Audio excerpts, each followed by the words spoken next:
Salut les amoureux, nous sommes tous des amoureux. Aujourd'hui dans Aimer vrai, nous allons parler du contrat de couple. Je suis Caroline. Et je suis Eloa. Nous sommes ensemble depuis plus de 8 ans et nous avons dépassé le plus gros challenge de toute relation, passer du couple blessé au couple sacré. Alors d'abord, c'est quoi un contrat de couple? C'est un contrat que tu fais en couple. Voilà. À quoi ça sert un contrat de couple? La première chose, c'est gérer les attentes. Parce que les attentes dans un couple et dans toute relation de manière générale et dans ta vie globalement, c'est ce qui détruit la paix de l'esprit. Parce que tu vas toujours évaluer ce que fait l'autre par rapport aux attentes que tu avais, dites ou pas dites. Les attentes, c'est le meilleur moyen de se créer de la frustration, de la colère et de l'irritation par rapport à ce que fait quelqu'un ou ne fait pas. Sur les attentes, nous on te dit pas du tout de ne pas en avoir. Oui, l'amour inconditionnel, c'est beau, génial, nanana, on n'y est pas, point. Donc on te ne dit pas de pas avoir d'attentes, on te dit autre chose, c'est de comment est-ce que tes attentes et celles de ton partenaire, vous pouvez les mettre ensemble et trouver une manière de les gérer vraiment et donc d'en créer des ententes.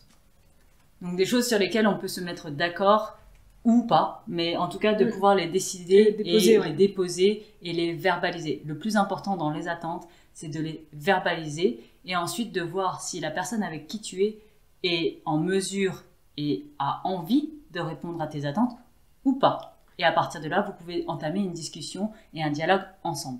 La deuxième chose, à quoi sert un contrat de couple, c'est d'éviter les futurs conflits, les futures disputes, ou même de savoir comment vous allez les gérer ensemble.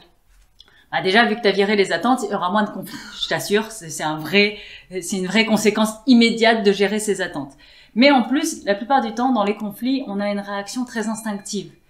Et quand tu es dans cette situation-là, c'est très difficile d'avoir de la réflexion, d'être quelqu'un de mature, en fait. Simplement, en règle générale, quand tu es en conflit, tu es un enfant de 4 ans qui fait un caprice.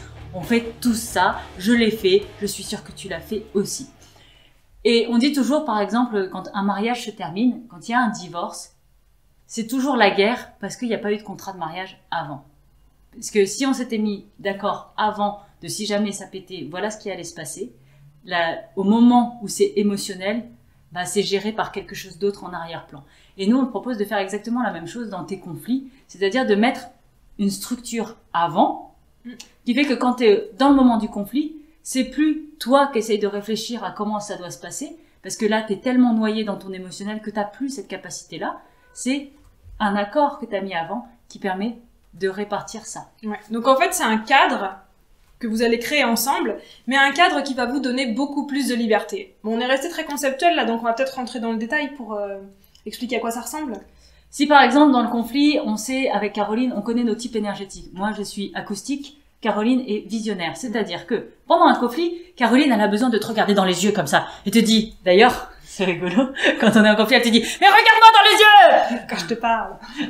Je suis sûre que tu l'as déjà entendu de certaines personnes. Bah, sache que ces personnes-là, c'est des personnes visionnaires qui ont besoin du contact visuel. Moi, je suis quelqu'un d'acoustique. C'est-à-dire que déjà, le contact visuel me met très, très mal à l'aise. C'est quelque chose qui est très difficile pour moi en cas de conflit. Et j'entends tous les non-dits. Sauf que j'entends souvent des non-dits qui sont même pas pensés. Qui sont même pas pensés. Donc là, c'est même plus des non-dits, c'est de l'imaginaire total. Mais et ça va me donner toujours envie de fuir en fait la situation. Donc moi, j'ai besoin de partir, de bouger, de quitter la pièce régulièrement en cas de conflit. Donc maintenant, ça, on le sait.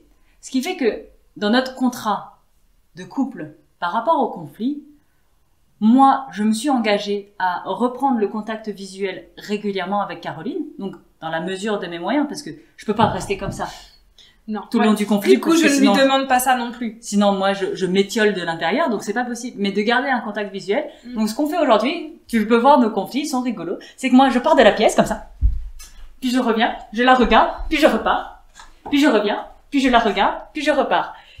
Du coup, de mon côté, je me suis engagée à ne pas m'énerver si Eloa avait besoin de quitter la pièce. Parce qu'en fait, c'est son besoin à elle. Donc, ça sert à rien que je la suive, ça sert à rien que je lui dise « regarde-moi ». Elle a besoin de ce moment-là pour rebaisser en stress, en fait, et qu'on puisse recommencer une discussion saine.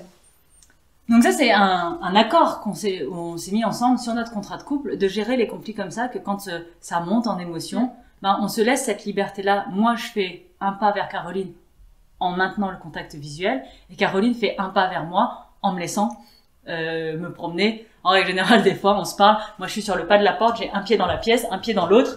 Et comme ça, je la regarde, et je sors, et je la regarde, et je sors. Mais ça nous permet, en fait, de ventiler toutes nos émotions et d'aller beaucoup plus vite dans la résolution des conflits. Et concrètement, comment est-ce qu'on fait pour créer son contrat de couple? La première chose à faire, à garder en tête, c'est d'être précis dans ce qu'on met dedans. C'est-à-dire que on va pas parler de le ménage, ou le foyer, ou le couple. On va parler de sujets précis. Par exemple, avec Caroline, en ce qui concerne notre foyer, il y a une définition de qui est-ce qui fait la cuisine, qui est-ce qui fait la vaisselle, qui est-ce qui passe l'aspirateur, qui est-ce qui fait le lit, ou qui est-ce qui descend les poubelles. On est très précise là-dessus parce que le ménage, c'est un gros pôle. Je veux dire, dans une maison, c'est large. Et il y a certaines choses que moi j'aime faire. Par exemple, moi j'aime cuisiner et descendre les poubelles, je m'en fous. Ça me dérange pas. Mais moi j'aime passer l'aspirateur, j'aime bien faire les machines à laver parce que c'est propre. Moi j'aime bien tout ce qui nettoie, faire la vaisselle. Donc, Caroline nettoie et moi je fais et je salis. C'est ça en fait. Mais en fait, en faisant ça, par exemple, moi je déteste faire la vaisselle. Et quand on s'est mis d'accord sur le contrat de je cuisine, Caroline fait la vaisselle, fait qu'aujourd'hui tous les repas se passent bien. Ouais. On n'a plus de conflit au niveau des repas parce que au départ c'était tendu. Parce qu'elle me disait oui, t'as encore pas lavé la poêle. Puis t'en as fait beaucoup de la merde pour faire. Peut-être t'as fait pour machin.